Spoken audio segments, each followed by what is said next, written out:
menu of candy bars, and you have to decide the candy bar that's going to be best for you. We all know that CBD, so if you have anybody doing cannabis, anybody doing anything like that, unless it's hemp, they are not eligible. However, okay. I don't really feel bad for them because they're an essential business. They should be making a ton of money right now. They're Yeah. considered an essential business if it's legal in their state. Yep. Right? Correct. We talked about this. Again, any advance up to 10,000 will be deducted from the loan forgiveness. This is what bothers me. The way it was written originally, the language was confusing even for me, because I was under the impression you could have both. And in some ways, they're not arguing that. They're like, yeah, you can have both.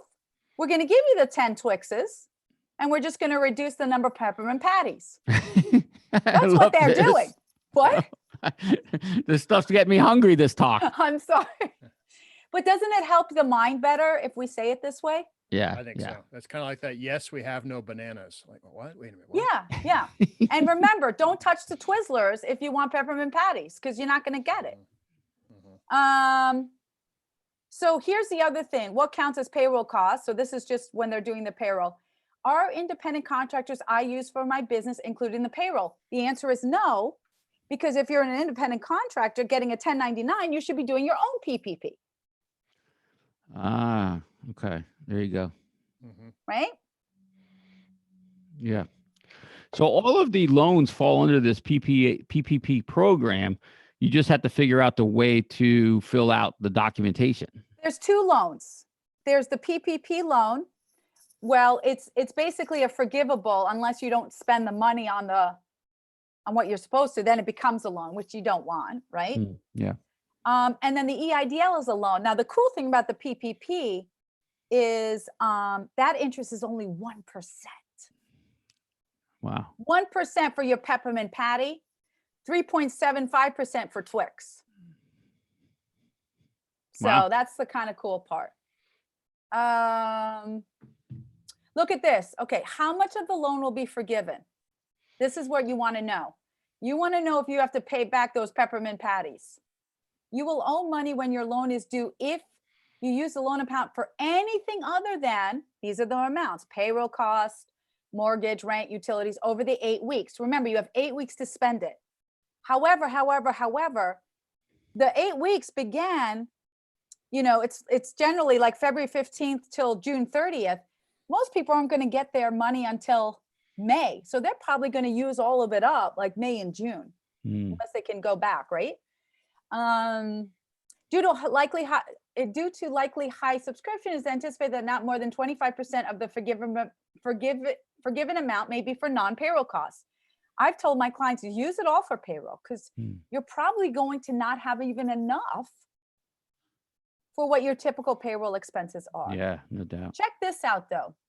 Your loan forgiveness is reduced. That means you're going to have to pay back your peppermint patties if you decrease your full-time employee headcount. Okay? So your loan forgiveness will also be reduced if you decrease salaries and wages by more than 25% for any employee that made less than 100,000. So if Dave was making, if he was making 70,000 and we decreased it to 30,000, you're going to have this affected. And then you have until June 30th to restore your full-time employment. But here's the good news. If you didn't like someone that was working for you, you don't have to bring them back, but you do have to bring a body back.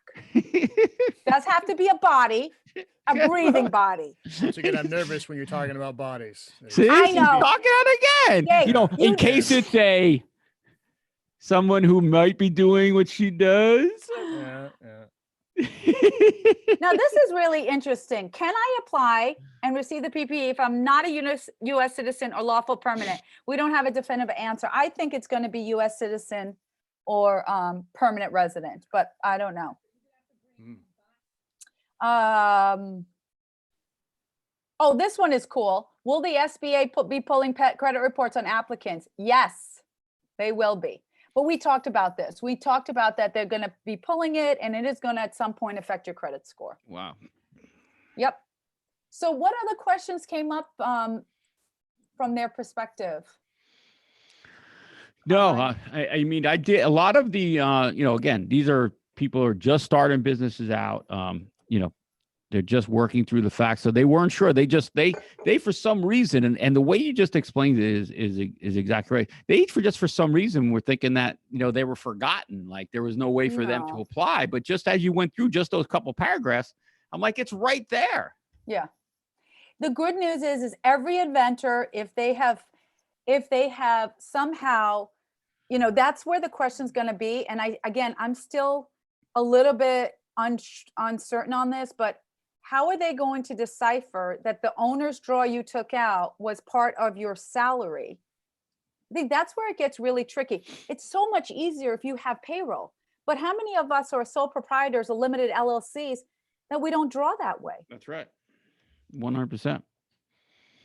Yeah. I mean, I just take big bags of cash and I hide them in my wall.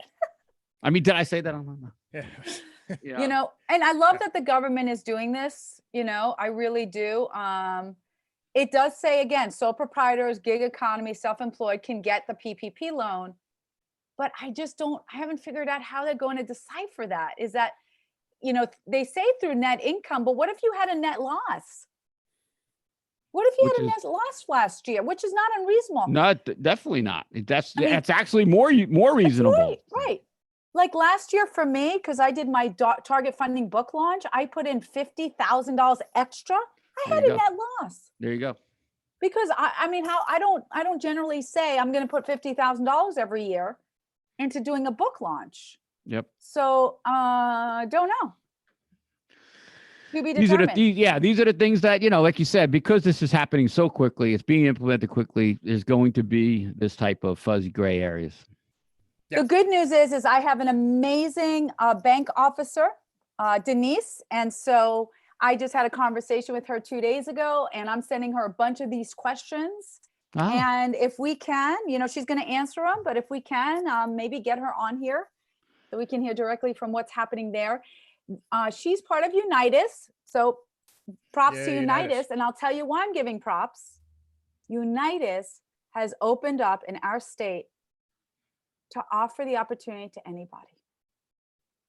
wow. Most of the big banks are only servicing their customers. Mm. And the fact that we have smaller lenders who are saying, you know what, we're going to step up, we're going to serve people. Not only is that showing community impact, but I'll tell you, it goes a long way for someone to say, how did my bank act during these times? I can appreciate if a bank says, I want my customers first, but I have a hard time when the bank says, I'm not going to look at other customers. So Yeah. I- Yeah, that's what Yeah. happened with us when I checked on the paperwork. First thing they asked me, are you our customer? why'd they ask you that? Did they not know? The banks we use, I'm just a number, that's the thing. Yeah. So when you're filling out the form online, the first question we were getting is, are you our customer? So of course I said yes anyway. Yeah. Whatever. Yeah. Dave, what were you going to say? I think sometimes, this goes back to kind of setting up your business. I think sometimes using a smaller bank can be an advantage. Yes. I use Unitas for my company. You're And kidding. yeah, no, I love it. They're great. Sometimes you got to do some stuff that are different. I've got other larger banks for different companies, but I think that's going to be interesting. One of the things I think is going to be interesting to figure out that I'd like interest in is, we're going to have some business insurance stuff going on. And I Yep. know that a lot of like for instance, my personal insurance on my car we're going to get rebates back because we're not driving anymore. Right. And so Yep. they're actually giving that back. I wonder if some of the insurance companies are going to cut their rates for businesses because, you're not exposing yourself. We'll say, if you're a restaurant person and you've got, some charges there, are they going to drop that down? I think that would be an interesting thing to explore too. Yeah. Here's what I just pulled up. So again, they're going to find different ways of doing it. Because if you didn't have any net earnings, right, or income, they're going to look at wages or commissions. So what I would suggest people do is, if they haven't filed their 2019, this is what I'm going to be doing because I haven't applied yet for my PPP. Just pull out 1099 contracting work you did last year, any kind of those earnings. And they're going to look at a year and see, whether or not they can give you anything. I think what I like about this is they're looking at many options, Dave, because where I'm concerned is, what if you have someone, it's not unreasonable for a company to make, as a sole proprietor in the gig world, 100,000 a year, but that doesn't mean they're netting, a significant amount. I think that's, I know they've extended all the file your tax stuff, but getting, at least your P&L down so you can understand, so you have some sort of documentation to show for this, I think is really critical right now. Yeah. Because and they have that or statement in there, right? Wages, commissions, It's or net earnings, which I think is really what they mean is whichever one is going to be the least. exactly. Right. So, the or statement is kind of like your up to statement. Yep. Yeah. And here's the great news, guys. Everybody listening right now, you could not have applied if you were self-employed until today. It opens today. So today, April 10th, is when the PPP is open for self-employed individuals and contractors. So this is why I can file today. If I tried to file last week, I had someone try to file last week. I'm like, why are you filing? Then they get a rejection notice. They're like, oh, my bank rejected me. Yeah. They rejected you because of what? Well, they said that I was, this wasn't the right timing. Yeah, exactly. Maybe that person likes rejection letters. And maybe they do. So anyway, today is the just want to day. do something, right? Just want to get in. So today's the day. Did you hear also that apparently the president is requesting more money? Wow. But I don't know if it's more money for us to get more money or more money for the PPP program because they ran out of money for the businesses who applied. Oh, That's good. That's a good question. that's what people were. A lot of our guys were worried of, how much money was going to be left. Yeah. Well, they just, Mhm. I know that they just did an additional more money. Wow. So yeah. Question for you guys. We're going to get out of this. How do you think business is going to change? I think business is going to change because definitely the online, not in person meetings. I think what this is going to do is this is going to force people to figure out working not in the office anymore. I think it's going to change the culture that's going on there. I think it's forcing people to try to figure out how to do things differently because they can't do it like they could before. Right. Right. I think online tools and capabilities are going to really because people were forced to try to use them. They're going to hold on to their market share of what's going on. Stuff like I see Zoom is, oh, it's free, because they're hoping at the end of this that you're going to come along when it's no longer free and just keep doing these conference calls, and people are going to go, hey, you know what, I like walking down the hallway and putting my pajamas on and having and a collared shirt and having a meeting that works for me. I think the other thing is some people are going to say there is no way that I'm going to homeschool my kids. Oh, I'm terrible at it. I would be phenomenal at it, Dave, if I didn't have to do everything else. Yeah, if you weren't working. I want you to know that the teachers deserve a pay raise because it's a lot of hard work, curriculum development. And frankly, I'm frustrated with all the resources online. I can't find live resources that are affordable. Yeah. So if you want to look at it, one of my favorite ones, I'm going to share who they are, is Outschool. Outschool.com. I absolutely love them. I feel like sending them a note to say, hey, guys, we just plugged you. I absolutely love them. I think it's amazing. They tell you that they can join for free. Yeah, join for free. They have a special program for COVID-19. Wow. where you can live online classes. They say learn at home as low as $5. I can't find the $5 one though. Of course. But here's the thing. They give you up to $50 credit. Yeah. I got 3 kids. So if one of the classes is $15, that means that on Monday, 3 of my kids can do one class for 1 hour and I'm out. Wow. Now I have to start paying for it. And these classes run 15 to 25 bucks. Well, if you think 1 hour, 1 kid, let's say 20 bucks an hour, 3 kids I got now, 60 bucks an hour. And I got to keep them occupied for at least 5 hours. Mhm. That's 300 bucks a day. Wow. Right? That my taxes are going to pay for schools. I want them to be learning online. I love these, but I can't afford this. Yeah. I think it's going to fundamentally change education. I've been watching. I think so. I've been watching, monitoring my kids a little bit. They're a little older, so it's a little easier.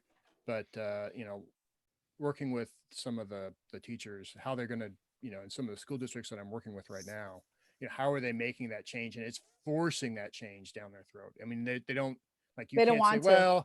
well, I'll try that online, the classroom stuff online. I'm like, no, you either, and it's kind of like right now with the teachers, if they want a paycheck, they got to have a class. They got to have a class. But that brings up all kinds of crazy Car- stuff. But Carmine, I think the digital economy is going to be huge. It's going to be huge. My son, who's 9, just had his first Zoom call with his teacher and like 4 of the kids. So you know me, right? It's like this. And I want to come and say hi.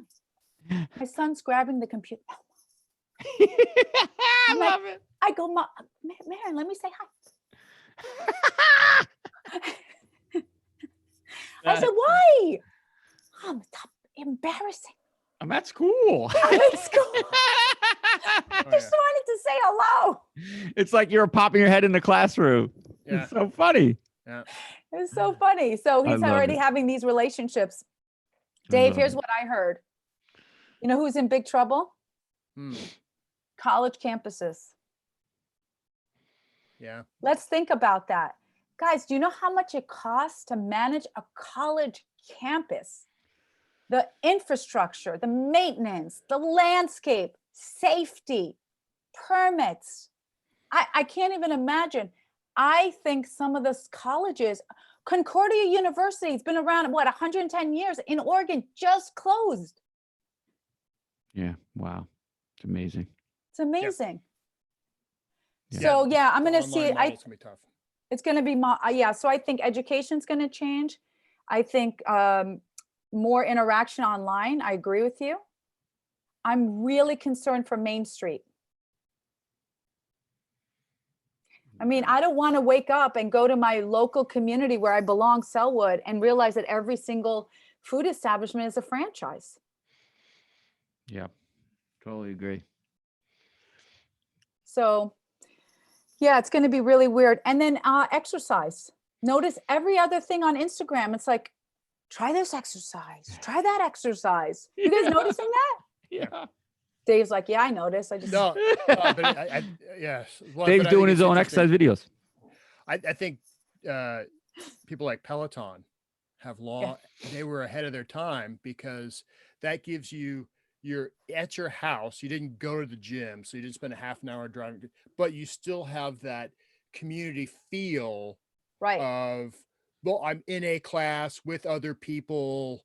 For those that are competitive, I've got somebody to go against. I've got someone to cheer me on. I think that mirror one, I think those are going to start growing quite a bit, because people are going to be like, well, why would I go to the gym when I've got it all here? Yeah. But I don't know. I still like my gym. Well, I'm going to tell you why I go here. So this is Peloton. I know nothing about Peloton, but since you called it out, I want to at least show it for anybody who's visually looking. Have you been part of them? Have you worked out with them, Dave? No, I haven't, but Okay. I've seen them. My wife was interested in them a little bit because she's a bike rider. So Yeah. Yeah. My biggest reason of going to the gym is I like wearing my outfits. Kind of That's gets awesome. taken away. I mean, you've got Instagram and Snapchat. You can still show off your outfits. Yeah, I mean, that's true. That's true. That's Yeah. true. Carmine, what's one thing you think is going to change? We talked Zoom, we talked education, we talked health. It's there's so many things that are going to change, which I think it's great. Change is always good. Um, I think that what's really changing is the way that people will communicate, as David said. But I think that companies in general are going to realize that they can run very lean. And I think that Wow. Tell me more. Tell me more. Lean means what? Removing what? removing, basically, as you see, they're removing everything, and they can still But run specifically, removing what? Facilities? facilities. I mean, basically, most companies can go to almost a zero infrastructure and run their business. I mean, they could have 1 or 2 employees where they had 50. I mean, I could really see like big companies or Starbucks or something going to an all drive-in model in some places. They don't need to have these big Wow. facilities. I mean, there's a lot of big dominoes that are going to fall that even we can't think of. There's going to be a lot of dominoes going down, and I could see movie theaters not reopening. I can see a lot of places not reopening just because, again, they're going to restructure and not have to have this huge cost. Yeah. There's one thing I hope restructures, and that's air travel. I hope air travel really restructures and stops beating up the people. I totally agree. I don't want the employees to get hurt in any way.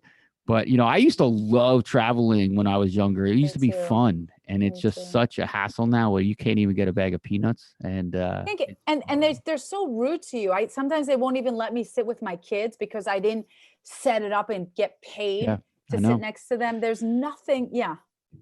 So I think there's a lot of stuff. When sitting here, we really, we can think of small things, but I think these companies are seeing that they can run super lean, and they're going to use this as not really as an excuse, but realize that, wow, our business ran during this time. There's one thing that's going to be good at it is one thing I love is that teachers are starting to get realized as, wow, these teachers. Oh God, yeah. We need They're going these to teachers. a special heaven. I mean, nothing better could have happened. And this is a terrible thing to happen, but there's nothing better that could happen to the education industry in that sense. The other being is it's weird how we go through these phases. I remember 9/11, police, firemen were the heroes. And then we went through the next phase where doctors, and now we're seeing that heroes are people that are taking care of us, people that are stocking shelves, truck drivers. Yes. So we go through these phases as, different jobs, different professions become the heroes of our time. And we're going through all these phases where, who the heck would have ever, and I'm not saying anything's bad about it. I used to stock shelves when I was 14 years old. No one even thought about me. Yeah. But now we're like, holy smokes, these people are going to work every day and they're stocking these shelves and they're cleaning off the carts so that we can use them. It's amazing. All of these things. I love how through these bad times, certain occupations really rise up and shine. But to your point, also, I just saw an article on LinkedIn that influencers are seeing a decline in their ability to influence because those influencers, let's be honest, they forgot what it's like to be real in some ways, right? They've gotten to their place, and now we're seeing that influencers are those nurses, those grocery attendants, those people who may in some ways be perceived as having a job that we wouldn't even think of having, and now it's the most important job. Yeah, I totally listen. They're people, these influencers, and they're great. They're insignificant. Thank you. In the real world, come on. I mean, and again, they're people. I'm not saying anything bad about them. No. But in a real world, somebody who give me a break. They're insignificant when the scale of what's happening in the world is happening now. Agreed. Come on. So I'm glad. So I love when things are shaken up. And me too. It's just a lot, it's just how it goes. Dave, what do you think? I agree with you. And I think it would be interesting if someone's going to do a study about how many minimum wage employees are deemed essential right now. Yeah. Wow. It's so awesome. Think about it, there's a ton of middle managers that aren't deemed essential right now. There's a ton of other people that are deemed essential, but people, loading boxes, driving warehouse, trucks are essential for commerce, regardless of how, I'll just stay home and order from Amazon. Great. how did that box get to your door? Yeah. I want to hear the theme, Top Gun theme, right? And then they show a truck driver. I mean, there's a guy. I mean, this guy's waking up every day, man. It's just the coolest thing. That's what I mean about different jobs. That would be such a, guys, if we could do that kind of video, if we could play up that video, that'd be freaking awesome. You know what I love about us is that we all can be really humble really quickly. 4 years ago, I did exactly that. I have my own office and I thought I don't need it. And you know what I did? I leased it all to nonprofit organizations. Yep, there you go. People who are doing drug rehab, people who are counseling people who are suffering. And you know what? When this hit, I was okay. There you go. Because I did exactly what you talked about, Carmine. I think for business owners who are lean and mean and don't need to have all of this stuff behind them, they are the ones that are probably going to survive. The ones who have had all their assets tied in to, unfortunately, a contract, a lease or anything like that, they are going to suffer. Yeah. It's just recalculations, and it's just resetting the world. It's just how it goes, and we're going to survive. Everyone is. There's no doubt about it. But there's going to be changes, and like everyone says, change is good. You hate seeing suffering. You hate seeing all this bad stuff. Of course. But a lot of good's going to come out of it. A lot of people getting noticed for what they do are going to come out of it. Right. And also, they don't have to be, like you said, influencers. Oh my God, no. Yeah. Definitely not. Yeah. Definitely not. We sit here and we turn these cameras on, and this isn't rehearsed or anything. We're talking about helping people as much as possible, just from our experiences, our knowledge, the mistakes that we've made. We're not here saying how great we are, and we got a TV camera in our face. I mean, it's just no doubt about it. No. You know who else is getting recognition? I know this sounds morbid, but you know how I am. Funeral directors. Yeah, I believe it. They're bringing in a bunch of funeral directors to New York City. And I can't even imagine, I mean, nobody gives that. Who gives recognition to a funeral director? They don't really know who it is. Yeah. Who gives? I don't think about them as the heroes ever. Nope. However, in this time, what if they are the heroes? What if they're able to console the families and just, give some kind of peace? 1,000,000%. Man, it's so hard to name all the people that are rising to the top. This is a lot for anyone to see. Yeah. Even a funeral director who has 1 or 2 funerals a week. I mean, to see this much carnage and for anyone, it's a horrible time. So anyone that's sticking in this and helping out, 100%. All right. How do we leave on a positive note? Yeah. Well, I think the positive note was that there is help available. We just went through it. If you if you have questions and you think it's not for you, reach out to us. I mean, that's the positivity of this, is that there is help out there. Can I share one quick story before we wrap up? Of course. This is a true story. So I'm going to disclose, and I have to disclose so I can explain why the story is. So I'm a recovering alcoholic. You guys know this. I've been recovering 28 years. Yep. You guys know this. Last week, actually 8 days ago, and I'll explain why I know the date. Someone who knows me, but not as a friend colleague, just kind of a connection in the community, sends me a text, and says a message and says that they're really struggling. Okay.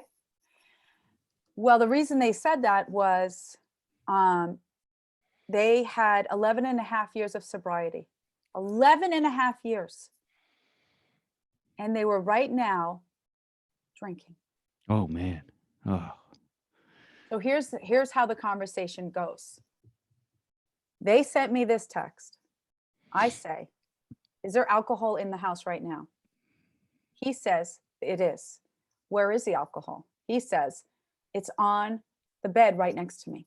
Oh, I say, well, I said, today's your lucky day because I've been sober 28 years. And you're going to now walk to the bathroom, videotape pouring all of the alcohol, and you're going to send it to me. So 2 minutes later, I get a video of the alcohol being poured into the toilet. Then I say, you have two choices. You can go to AA right now, but my understanding is they're shut down, Yeah. or you can appoint me as your sponsor. Which one would you like? Yeah. He said, okay, I guess I'll take the second one. I said, great. Then our sobriety actually starts right now. Mm. And you need to report to me every hour on the hour today. And then we'll see what it looks like tomorrow. And we're on day 8. Wow. That's fantastic. Day 8. Kedma, that's awesome. See, just right there. That's good. I mean, you help that person. You might have saved their life. I think yeah. so. I mean, it brings tears to my eyes because I just told that person before how busy and overwhelmed I was. And then I said, okay, I'm not that overwhelmed, obviously, because I have to now be your sponsor. Yeah. Because he didn't realize that I was in sobriety. There you go. So, I don't know, Dave, if things happen coincidence or not, but this is an example where someone else needed that support. And what was I going to say? It wasn't even a thought. You didn't even think about it. No. Yeah, it goes back to kind of the priorities in your life, right? Yeah, you're busy. We're all busy. We got stuff that we're doing.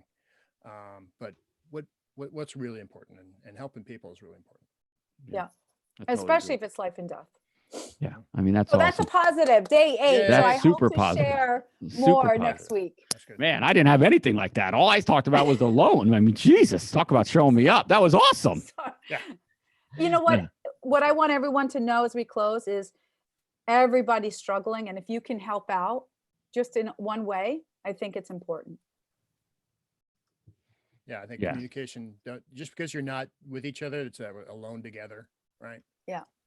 Use some Yeah. of these tools that allow you to kind of get a little FaceTime with somebody and Awesome. Absolutely. reconnect. All right, guys, we are going to close up. This is awesome. This has been so great. Kedma, congratulations helping Thank you. that person. That was it's definitely a solid finishing up note. I just amazing as usual. David, as usual, thank you for being on. Anyone that's out there listening, please, if you have any questions on anything, send them into us. We would love to hear. We'd love to help out as much as possible. Catch us next time on Target Funding. We will be sending this out. We will be doing these shows. We'll be broadcasting live, and we're here to help in any way, shape, or form. You all take care. Stay safe.